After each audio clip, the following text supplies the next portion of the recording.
Welcome in, everybody, to the Lifey podcast, where we interview everyone. On today's episode of this podcast, we will be interviewing our good friend Jason about his mission. Jason, how are you doing today? I'm doing so good, man. I'm so excited for this interview. Talk about my mission. Great. Yeah, we've got a lot of questions. We all want to hear about your mission. But before we get started, we first want to shout out to the Lifey app. You can follow the Lifey app on social media on Instagram, as well as downloading it in the App Store. It's this really cool app where you get to go in. You can either share your experiences or hear about other people's experiences. Sweet. So, Jason, tell us a little bit about yourself and about your mission call and just how everything went down just right at the start. All right. Well, I'm from Las Vegas. Grew up there most of my life. Right now I'm just in college studying just business in general. But I served my mission in New York City, Spanish speaking, from 2022 to 2024. One of the greatest 2 years of my life. I actually loved it. I had the thought of serving New York City just didn't even cross my mind. And opened that call, I was like, oh yeah, this is the place I need to be. I'm so excited. So I was so hyped to leave for New York City. Yeah, that's so awesome to hear. I feel the same way about my mission. I heard a lot of people tell me it's the best 2 years for your life, but not of your life. But I'm still waiting for the best 2 years of my life to top that. That's facts. But how was your experience preparing for your mission and getting into the MTC? Yeah, well, I had an older brother who served. He left a year before I did, so I kind of had him as like a guide, as a model. So I don't think it was as hard for me because I kind of knew what to expect. But I actually hated online MTC. I thought it was the worst ever. You're just sitting in your house. Your family's doing stuff, but you just can't. You grind classes, and you're trying to adjust to being a missionary. It was really hard for me, online MTC. But what year were you in online MTC? So that was it was summer of 2022. So they had the first language speaking, Spanish speaking missionaries. You would do 2 weeks of online at home. Okay. And then you'd fly to MTC for 4 weeks in person. I think now they should do everyone just 1 week at home, and then they fly them out for the rest of the time, which I think is a lot better. But yeah, I had 2 weeks of in-home MTC online, and I hate it. I also hate online school, so it kind of tracks. Yeah. But I think what really got me through that part, adjusting, was the focus on the future, having faith towards the future, to where I know it might suck right now. I'm adjusting. I don't know how to be a missionary. I don't know how to teach. I don't know the language. This kind of sucks. And my teachers don't speak English. So I don't know what's going on in the classes either. I'm just kind of sitting there. But the knowledge, in a few weeks, I will have a grasp on the language. I'll be in the MTC in person. I'll be learning, and then eventually I'll be out serving the Lord.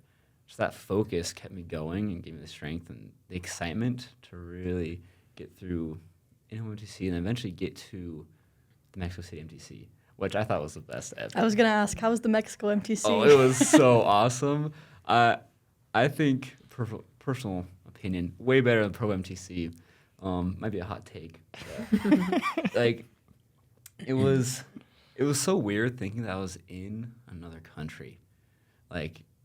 A month earlier, I was in high school, and now I'm just living in Mexico City, MTC. And I remember getting there. I met some of my companions, or my companion and some people in my district at the airport, and we flew together, which was super nice. And I think our group had gone there early or something, and so they didn't have the normal bus. They had this sketchy white van, and so they're they have the sign missionaries. Okay, we don't understand what he's saying. The cardboard sign. Yeah, we're oh, well, I sure hope this is the right place. It's we follow these guys, and then they open the door. Were they dressed in they were in church church clothes? clothes. Okay, So This is probably More Follow a guy no. with a cardboard sign that I says know. missionaries into the white van. Man, Man, literally, like walk outside and there's just this white van, and they like open the door, and they're like, "All right, get in." And it's like, okay. And then like the driving to the MTC was like the scariest experience ever. It's like there's like there's like no traffic laws there or something. Yeah. Like everyone was just like, I remember we pulled up to this like 5-way intersection, and there's no stop signs or lights at all. It was just kind of like figure it out and just don't hit anybody. And it was the craziest thing ever. So we're like in this sketchy van, scared that we're going to crash and die before we can get there. But like once we got there, like, oh man, it was so awesome. Like it was the perfect weather all the time. Lots of thunderstorms, which I love. And like you literally learn so much like when you're at the MTC in like a short amount of time. And like you're so tight with your districts, you're really together all the time, learning the same things, and you all suck at it. So it's like you're all having like the same hard problems, but it's just such a blast because you're all in there. You're excited to like eventually get to the field, but you're just excited to learn how to teach. Like you're figuring things out. You're making like having fun with the language, and it's just an absolute blast. I love the in-person MTC. yeah. Yeah, I wouldn't be able to relate. I did all my MTC online. So. Yeah, that would suck. I don't know if I could do that. That'd be so hard. So, when you first got to the mission field, what was some of your first impressions of serving as a missionary in the New York City mission? So I was pretty nervous to get to the field. Like, and from Mexico, we had to wake up like 2. Most others in my like district didn't even go to sleep that night because like what was the point? So like we woke up at 2 to get our stuff ready to get on the plane, and so we didn't sleep. It's hard to sleep on the plane. I can't do it, and so we get to New York City, and we're all just like wide-eyed, like oh my gosh, like we're in New York City, like what the freak is going on? We're just confused, and like we get into New York City. We don't go to the mission president's home because they live in like an apartment in Manhattan. We went to a chapel in Woodside, Queens, which is like kind of the center of the mission. And I remember getting in there. Our group was early, and so we kind of had the time to just chat with our mission president's wife, Sister Holmes, and some of the other like senior couples there, which I think was really nice because it's kind of like a more one-on-one situation. But then we had our first interview with our mission president, President Holmes, and President Holmes. Super serious guy. Like, he's super intimidating. And, like, we didn't know anything about him. And so we walk in there, and he's like, you get, like, I think I sat in, like, one of those primary chair things. It's like, that was, like, what was in the room. interview? Yeah, it was, like, a tiny chair. And he's just, like, sitting there, like, straight face. Like, Elder Coyman, are you a hard worker? Oh, yeah. Good, because in this mission, we're hard workers. If you're not a hard worker, you're not going to survive. I'm just thinking, bro, I'm cooked. Crap. I'm cooked. Like, my mission president is so serious. Like, he's going to be so terrifying. And so like, that was the impression we all had that night. Like, we went to bed, like, oh my gosh, this is intense. This is scary. But then the next day, we had called your trainers meeting. So in our mission, they'd get everyone who was transferring would come to Woodside, Queens for the meeting. The new missionaries would have like a little training session with the APs and President Holmes. And then all the missionaries transferring would come into the chapel where we'd have like another little training. And then President Holmes would get up, give his little spiel, and then he'd individually call the greenies up to the front, like ask them questions, joke around with them, and like tell them where they're going, who they're serving with. And it was like a night and day, like with President Holmes, like between personalities. Like that night, super terrifying. And the next day, he's like cracking the funniest jokes, like the funniest guy you'd ever know. And it was so great. And I had the amazing opportunity of serving with my trainer was someone I knew before the mission. And so like That makes it a lot easier. it was so awesome. So like I knew this guy, Ryan Morrison. We went to the same school, kind of knew him. We weren't like really good friends, knew him that well. But our families were super close. And so I was pretty sure he was in New York City. Wasn't 100% sure. So I get there, and person almost calls me up. I'm at the front, and like I lock eye contact with Ryan. I'm like, "Yo, it's Ryan, no way!" And like someone took a picture of it too. Like I'm pointing to the crowd, pointing at Ryan, and like 5 minutes later, he's called me my trainer. The craziest thing ever. And so I was super excited that morning. Like it was the greatest morning ever. But we get our suitcase, get our luggage, and we get on the subway, and the subway carts are packed. It's New York City. And he turns to me and goes, "All right, Luke Koyman, I want you to invite all these people on the train to church. Like, you get that side, I'll get this side."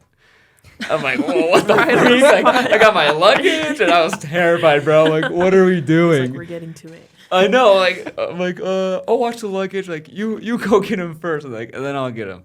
I was so scared. And so, like, just, like, from the get-go, like, it was set that we would be grinding, like, all day, every day, like, working super hard. And I actually loved it. It's intimidating, but it was the greatest thing ever.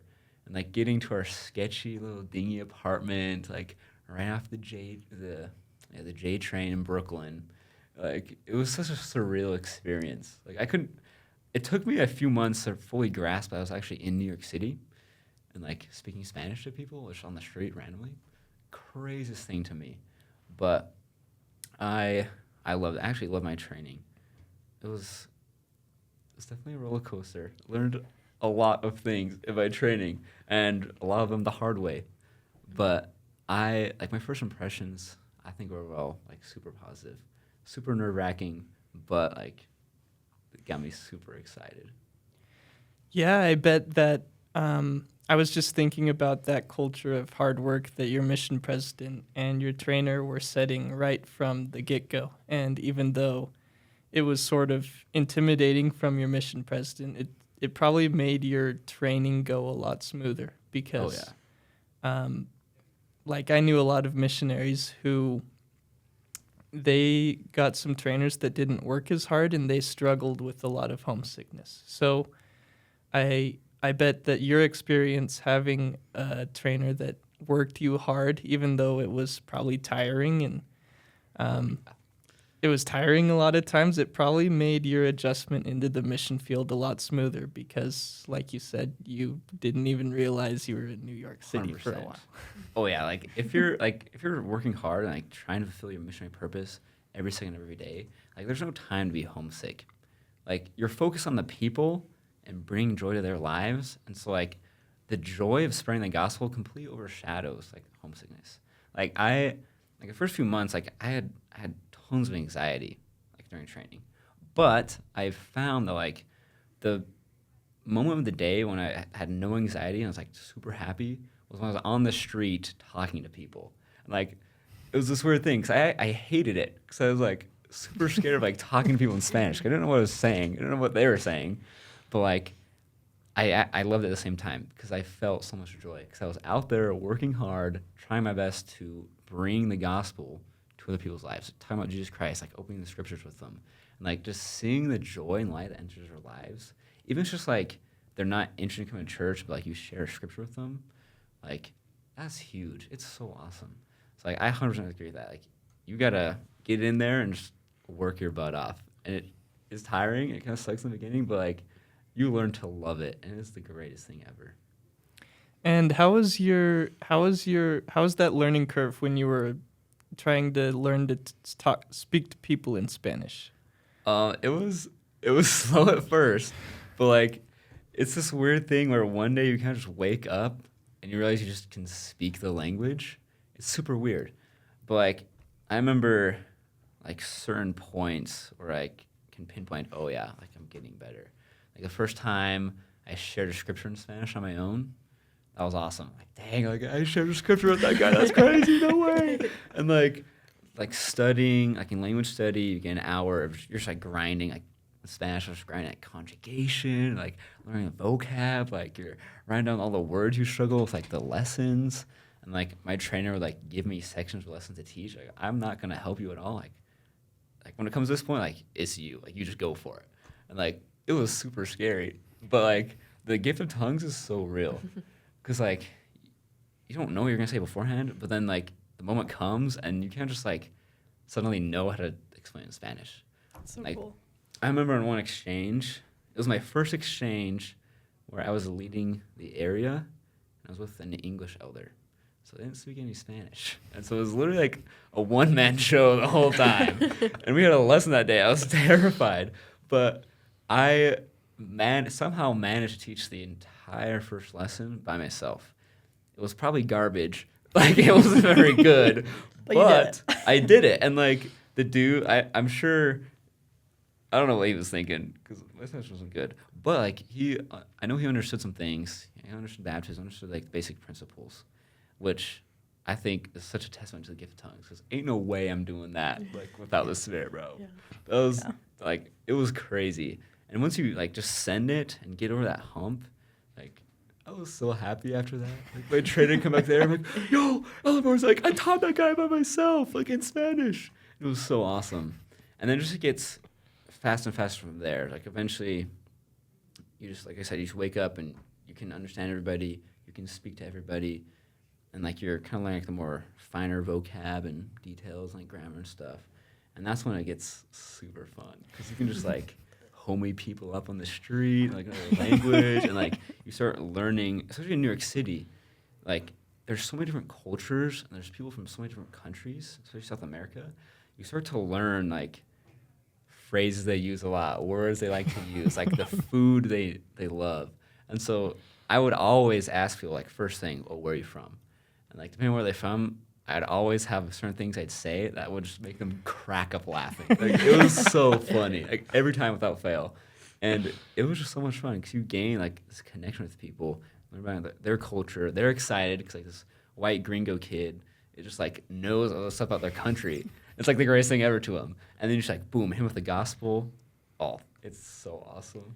No, I definitely can relate to that. Like, in Ghana, I was the only American missionary in my mission that could speak the local language. That's so so when we would have exchanges and stuff, and it would be two Americans going and teaching this person that didn't speak any English, they would just be dumbfounded, and they would think it was the funniest thing they had ever heard, that there was this white guy that would eat their food and speak their language. So, no, I definitely can relate. But going back to what you said about the gift of tongues, I definitely relate to that a lot as well, where there were times where you would say things where you know it makes absolutely no sense. And it is so wrong and so bad. But you would sort of ask them after, like, do you understand? Can you explain it to me? And they could. So that's a huge testament to the gift of tongues as well, and interpretation of tongues. Oh, yeah. So for our listeners, don't go anywhere. We're going to come back and ask Jason about his craziest stories and some conversion stories in just a second. But first, just a word from our sponsor. Hey, I'm Alex Belinsky. I'm the founder of the Lifey Project, and I am super passionate about learning from people's life experiences. Over the last 9 years, I've interviewed about 3,000 people on YouTube, and then more recently on the Lifey app. With the Lifey Project, what we're trying to do is we're trying to virtually interview tens of thousands of people about their life experiences to help other people at different stages of life. So we're trying to collect tens of thousands, hundreds of thousands of these rapid-fire virtual interviews with people based on their life experiences as it relates to their college experience, their career experiences, their experiences with different health conditions, with parenting, marriage, dating, personal finance, all sorts of things. So the Life App's kind of like a free mentoring resource where people can go anytime they need advice on trying to navigate their life. They can go on there and hear dozens of anecdotes. They can hear a bunch of different opinions and stories and perspectives to kind of help them hopefully make better decisions in their life and have a more happy, fulfilling life. Every single person in this world has experiences and insights that could help someone else out. So the idea of what we're trying to do with the app is we're trying to collect those experiences and insights and then index them in a way that those who could benefit from them can find them. If you could record 10 to 15 videos, that would be very helpful, but feel free to record as many as you'd like. All right, welcome back, everyone. Um, just to refresh everyone's memory, we are interviewing Jason on his mission in New York City. So we talked a little bit about the mission as a whole, how your preparation was, and some first impressions you had of your mission. Everyone wants to know crazy stories about missions. That's always one of the most popular questions that gets brought up For good with reason. any mission, for a good reason. Oh yeah. So tell us, let it rip. What's some of the funniest, craziest stories that you saw in Okay. New York City? I've got quite a few. New York City's kind of a wild place. And I think I just came accustomed to like crazy crap in the street. Like, that's just the norm. Like, yeah. But I don't even know where to start. I'll start with like a lighter one. I remember I was serving in New Rochelle, which is a city just north of New York City. It's not part of New York City itself, but I was on exchange in the English Elders area, and so we were walking around the city, and we talked to this guy with like his backpack on, this big backpack. I'm like, yo, what's good? And we started chatting with him, and he tells us that I think he had just opened like a new restaurant, like an empanada restaurant. He was like out like handing out food to people to like promote his restaurant. He's like, oh yeah, like what flavors do you want? And so we just got 2 free empanadas on the street.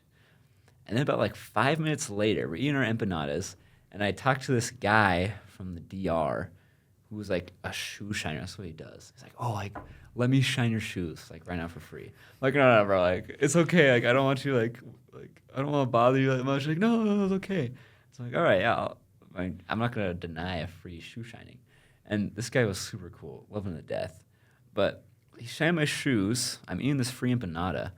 And, like, these guys walk up to us, and they tell us they're recording a YouTube video, like, asking people on the street, like, simple, like, elementary school questions.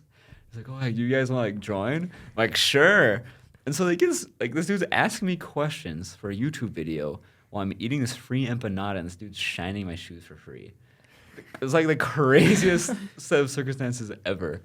And I was like, they were really easy questions, like, I think one was like, who was the first president of the United States? Just like stuff like that. I'm like, oh, these are easy. But like they were blown away that I got like all of them right. But guys, like, this isn't that hard. But they thought it was the best thing ever. And so at the end when it was over, we actually invited the 2 guys to church who were recording the YouTube video, and they said yes. So I was like, let's go. Oh. So it was super cool. But like, it was just like the weirdest day ever. Just like a bunch of free stuff on the street. It was super funny. But I remember. Did they actually come to church? I don't think so. Dang, if they would have, they would have been as smart as you. I know. I'm like, we were actually so excited. Like, dang, these guys are gonna come to church. It's gonna be great. But yeah, I think I asked them on Sunday, like, oh, those guys ever come to church? Like, nah, which kind of sucks, but it happens. Let's see another crazy story. This one's a little more gruesome, but this is in South Brooklyn. This is my favorite area, by the way. Favorite area ever. So I think it was actually on Sunday. We were walking home from church, and the church was like probably a 8-minute walk from our apartment. So we're walking back on the street our apartment is at, and we see like this crowd kind of gathered around this house. And for context, for whatever reason, like the fences of New York City are really sharp, the tops, all of them. I don't know why, but they're all like really sharp. And so we're getting closer, and we see this guy. He's kind of like leaning on the fence, like super nonchalant, just like leaning. Like apparently he had somehow like impaled himself on the fence. It was super weird. And as we kind of like shuffled past, we're like, sorry. It was terrifying. So let's switch gears a little bit. We're gonna bring it back to the main purpose of a mission, and that is conversion. Tell us about some of the people you taught and maybe what your best conversion story is. Okay, so I'll start by talking about this one guy taught, Raphael. I love this man to death. He's so awesome.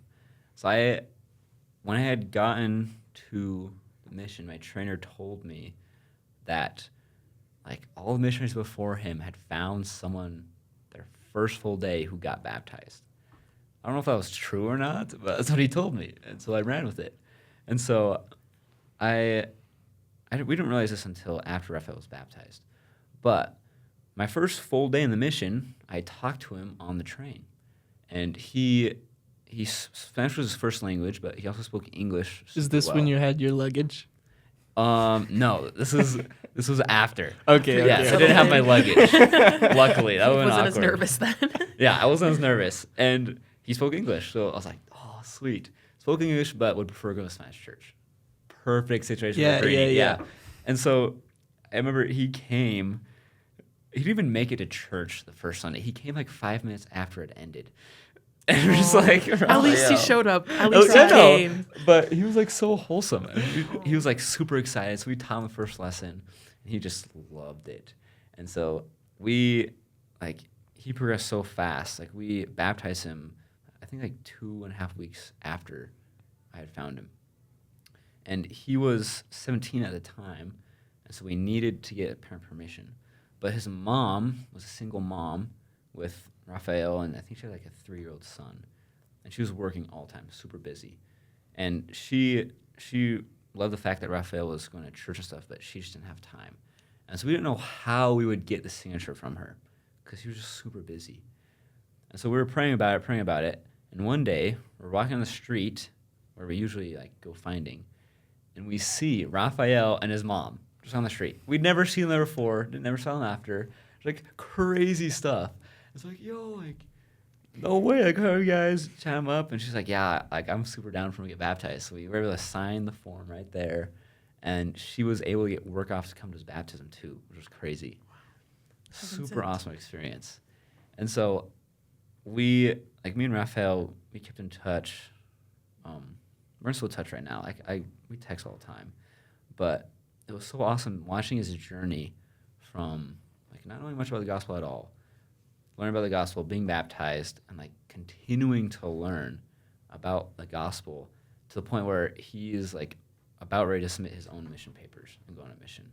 That's awesome. Which is like, I think one of the main reasons why I went to New York City was to find Raphael and help him get baptized. And it is so rewarding when you were working so hard. Like lots of people, like they like yell at you. Like some people like progress when like just ghost you. It can be super discouraging, but it's all worth it for those like that one person. Like if I didn't baptize anyone but Raphael, I had been so worth it because like it was so awesome just knowing that because of you, the Lord is able to help this other person get baptized, even like help others by going on a mission themselves. So that was like probably the greatest experience of my mission. The other one I can think of is when I was serving in Jamaica, Queens. I was about a year and a half out, so I was more experienced in training. And it was the dead of winter. It sucked. I hate the cold. Like being from Vegas, cold sucks. And in New York, it's humid and cold. I hated the winters. But I remember I was on exchange. I was outside the area.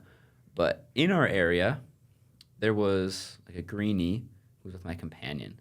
And this guy, he was having a really hard day finding. Like, no one was listening to him. Like, he couldn't find anybody. Like, he was just going through it. And he told us that he was praying, like, Heavenly Father, please help me find a family. Like, this is like the worst. I'm just out here in the freezing cold, not doing anything. Like, no one's listening. Like, please help me out. So he then finishes the prayer, crosses the street, and runs into his family. And they're kind of going like this. So it was like a perfect run-in. If he was like a minute earlier or later, we wouldn't have talked to him. And this family turned out like they were the most elect family I've ever met. They were so awesome. And they told us, so we set up a lesson with them for the next day. They told us in that lesson that their son, they're sitting in their hotel, and the son was like, let's go to the park. Why would you go to the park? It's the dead of winter, freezing cold. Like, there's nothing to do in the park. There's just like snow and ice. But like, they all felt impressed to just leave their warm like hotel apartment and just go to the park randomly. Super weird. They don't know why they did it. But like they told us a lesson. The reason why they felt they needed to go to the park was because they would run into the missionaries. And that first lesson we had with them was probably the most spiritual lesson I've ever had in my entire mission. Like the spirit was so strong. And all like husband and wife and their 2 children, they like you could totally tell the Lord had prepared them so much just to hear the restoration. They understood it, they knew why it was important, and they knew how it blessed their lives just right off the get-go, which like doesn't happen like at all. So they're so prepared.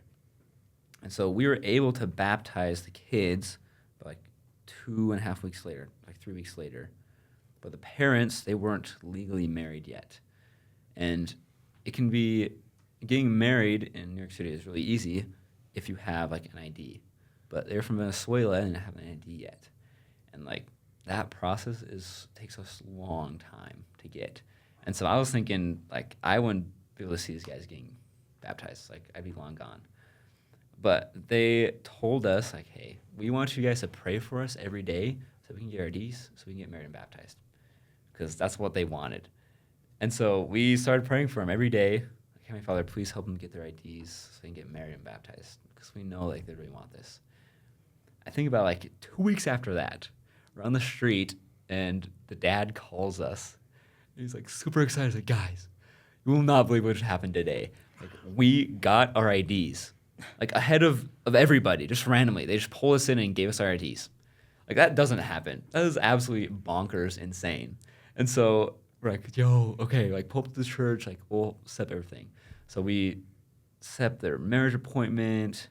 Like we got to go to the courthouse. Like I was like the witness at their marriage. They got married, and then like the ward threw this super awesome wedding reception. Like the bishop married them, and like they right after they got married, they were baptized. It's like homie was in his like tuxedo, like his wife was in like wedding dress, and like 10 minutes later they're in baptismal Jumpsuits. white jumpers, like getting baptized, and they were able to get baptized by their son, which was like Wow, that's cool. it was the Full greatest circle. experience ever. It was so awesome, just like the joy that we all felt, especially the ward, because like they had watched his family like come to the church, like they came to. There's like a Relief Society activity happening, our first lesson. So we just dragged them in there, introduced everybody. Like, they just got super homied up. So the Lord loved them to death. And like, greatest wedding baptism of all time. Like, that's a highlight of my entire mission. It was so awesome. Yeah, that sounds incredible. Yeah, it's going back to the greenie that was there on the exchange, having a tough day. We mentioned at the beginning that the mission has so far been the best 2 years of our early 20s-year-old lives. But it's not just all sunshine and rainbows. It is not easy. But it is definitely rewarding. And going through those low moments can bring you moments like what you just described. Oh, yeah. So tell me, what were some of the funniest experiences that you had on your mission? Some of the funniest experiences on my mission? Oh, shoot. I don't even know. I think, like, I can't think of, like, one exact moment. Oh, wait. I can think of a few exact moments, but, like, there's just so much. You just have so much. Like, I personally had so much fun just, like, on the streets. Like, I can't, like, think of exact moments. Like, that was my mission. Like, the 6 hours we were on the street just grinding, like, inviting everyone to church were, like, my favorite part of the day ever. Because you're just on the street. You get to know, like, the same people because you're finding the same areas. And so you see them on the street, just big smile on your face, like, yo, like, what's good? Like, you dap them up. Like, dude, how are you doing? Like, how's the family? Like, hey, like, if you still want to come to church, you know where it's at on Sunday. Like, but, like, that's up to you, man. But it's so awesome. You get to know people so well. But I remember I was on exchange this was when I was serving in Jamaica, Queens, and I had an exchange in Freeport, Long Island, which is just east of the city, outside New York City, and we were sitting in our car. What were we doing? We just we were talking to people at this parking lot and this laundromat, and I think we were about to leave, but I saw someone. I think I saw someone pull up in their car. That's what it was. Someone pulled up to the car like right in front of us. It's like raining. I'm like, oh, I gotta go talk to that person. It's like, get out of the car, like run over there, like tap on the window, like, hey, excuse me, like, you want to come to church? And, like this super cool lady. She's like, oh yeah, I'd love to come to church. So glad you talk to me. Super awesome. I get back to the car, and my companion, he's like, oh, we can't leave yet. I'm like, why? Oh, this guy's giving us free McDonald's from across the street. I'm like, what? It's like, yeah, like while you're talking to that lady, like I talked to this dude, and I can't remember why, but he's like, yeah, I'm getting a bunch of McDonald's. Like, you guys want anything? He's like, nah, that's okay. Like, no, like, serious, like I'm gonna get you free. I'm getting you free McDonald's. Like, what do you want? And so, sure enough, like, sitting in the car, like this dude runs over his bag, like, here you go, guys. Like, here's your McDonald's. And we're like, sweet. So he just gave us a bunch of free food. How did he swing that? I don't know. I have no idea. I just come back like, oh yeah, we can't leave. We're getting free McDonald's. Like, bro, what Ideal the heck? situation. Yeah, it was awesome. It was great. Understandable. Yeah, it was so funny. I thought it was really interesting what you said just at the beginning, that you had funny everyday experiences. And I think I had sort of the same thing when I was out on my mission, where you get to know the restaurant owners of your favorite restaurants. Oh, yeah. Some of the street vendors that you see on the streets, but stuff like that makes areas special, and you have funny interactions every day but you have these obviously more extravagant interactions as well. Oh yeah. So, as your mission was wrapping up, what were some of your feelings as you were getting ready to be released as a missionary and getting ready to go back home and start your life post-mission? Oh, I had very mixed feelings about going home. My last areas I was serving in Concourse, Bronx. It's one of my favorite areas of all time. Love that place. But I didn't want to leave just because like I love the mission so much. But at the same time, like 2 years of going around inviting everyone you see, like everything that moves to church, like you get tired of it after a little while. So at the end of the 2 years, when I was wrapping up, I was excited to go home, see my family, like, and being able to just like sit down and not do anything and that be okay. Super excited for that. But at the same time, I was so sad to leave because I fell in love with that city, and I fell in love, especially the people there in that city. Like, I love the people in New York City. Even like the people who scream at you, those guys are so funny, so awesome. Love those guys. But it was like a mix of like happiness to leave, sadness that you are leaving, but also like nerves because you don't know what you're gonna do after. Like, it's kind of terrifying. Like, I had no idea what I would study in college. Like, I didn't know. I'd never been to college before, so I don't know what I was doing in college. So I didn't know like how I would adjust back to normal life afterwards. So there's a lot of unknowns at the end of my mission. But I think I had the like assurance from the Spirit that I had worked hard and done what I needed to do on my mission. And because of that, it made going home a lot easier. Like I remember like that last week, I was like, I'm gonna work like the hardest I've ever worked. Like I'll go crazy. This week is gonna be awesome. And I remember like even the day of leaving, going on the train, like I have all my luggage. We're on this packed train. I'm like, I'm inviting everyone to church on this train. Like, they'll watch my stuff. Like, I'm about all these people. Full circle. Full circle. Yeah. First day, I was terrified. Last day, I'm like, dude, I got to invite everybody. And I found somebody on the train who accepted my baptismal date, return appointment, was going to church on Sunday. And that felt so good. Last person I ever found. It was just so worth it. Like that, the ride home on the plane is probably one of the greatest feelings ever. Like writing my journal, like reflecting everything. The spirit is just like hitting you so hard. You're just like reflecting on like all the experience you've had, and like it's a super surreal experience, but it is so worth it. And, like one of the main ways you can get to that point is by, like we said earlier, working hard, doing your best, trying, knowing you're not gonna be perfect, but trying your best for the whole 2 years in your mission. And that plane ride home will be the greatest experience ever.